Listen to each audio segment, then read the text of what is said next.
بسم اللہ الرحمن الرحیم۔ کل جو سبق ہوا تھا اس میں سے کون سی بات یاد ہے تم لوگوں کو؟ حقوق اللہ اور حقوق العباد۔ حقوق اللہ اور حقوق العباد۔ حقوق اللہ یعنی اللہ کے حق، یعنی نماز روزہ وغیرہ، اور حقوق العباد یعنی بندوں کے حق، یعنی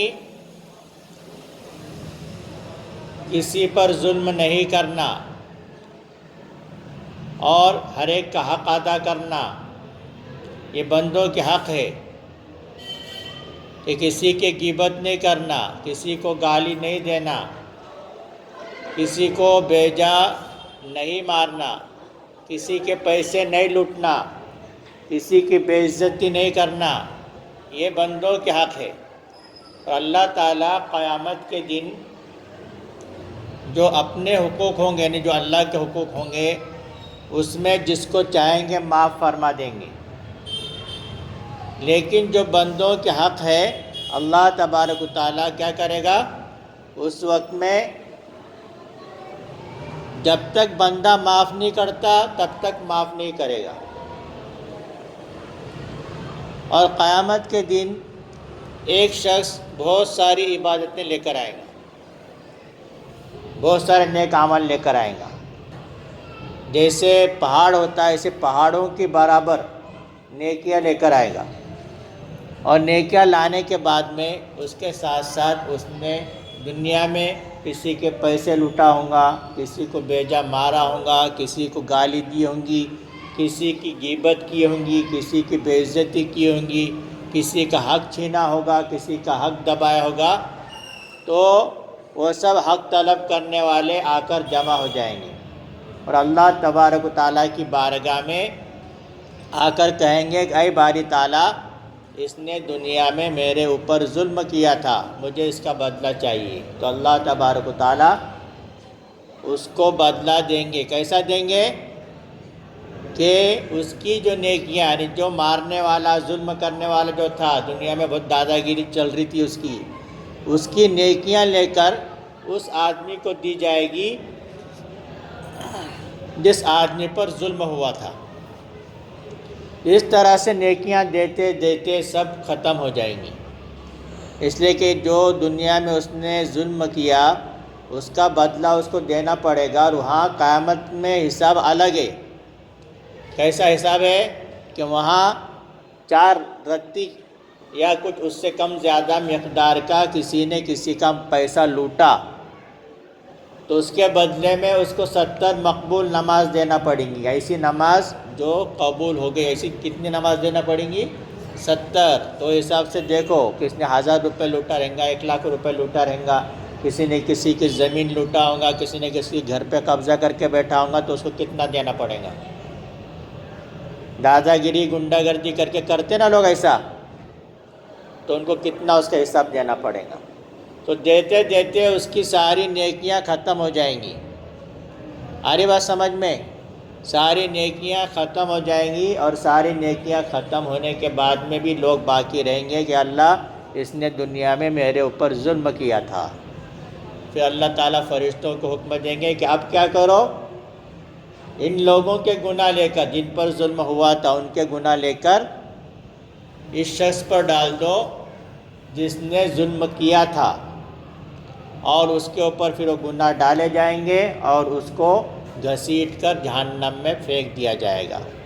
اس لیے کسی کو ستانا نہیں، کسی کو گالی دینا نہیں، کسی پر ظلم کرنا نہیں، کسی کی چوری کرنا نہیں، کسی کا مال چھپانا نہیں، کسی کا مال لوٹنا نہیں، کسی کی غیبت کرنا نہیں، کسی کی چغلی کرنا نہیں۔ آری بات سمجھ میں؟ اور اس کے آگے اس کتاب میں لکھا ہوا ہے وضو کے جو فضائل ہے اس کے تعلق سے۔ وضو کی کیا فضائل ہے؟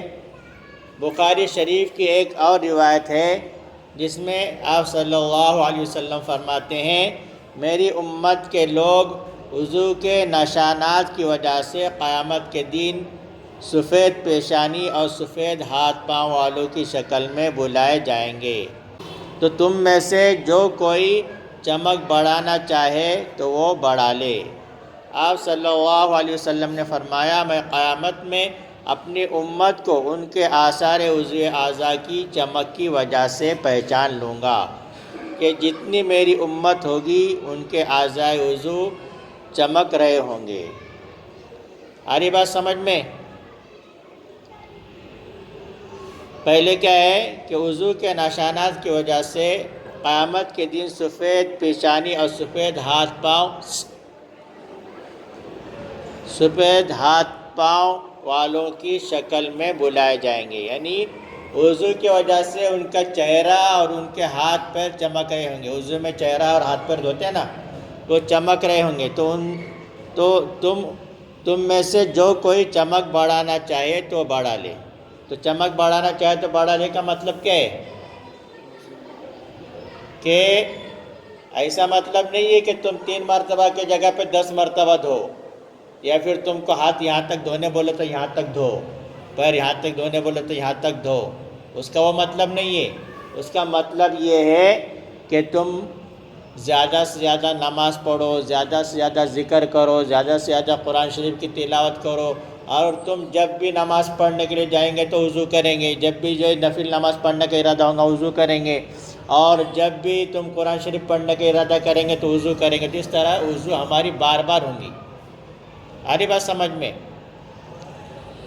اور اس کے علاوہ آگے کیا ہے؟ آپ نے فرمایا میں قیامت میں اپنی امت کو ان کے آثار وضو کی چمک کی وجہ سے پہچان لوں گا کہ جتنی میری امت ہوگی ان کے اعضاء وضو چمک رہے ہوں گے۔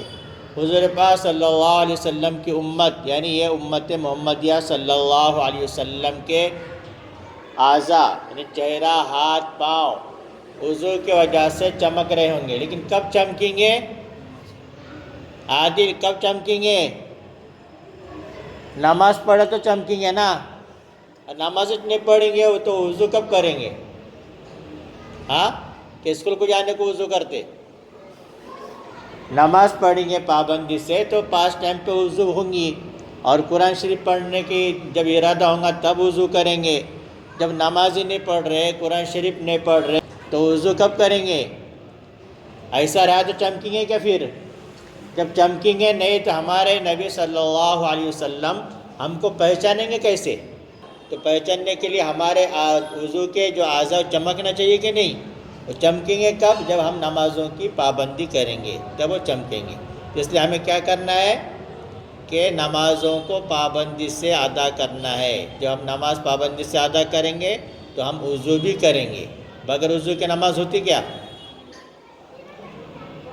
بغیر وضو کے نماز نہیں ہوتی۔ اس لیے نماز سے پہلے آدمی ظاہری بات ہے کہ وضو کرے گا، اور قرآن شریف پڑھیں گا تو اس سے پہلے وضو کریں گا۔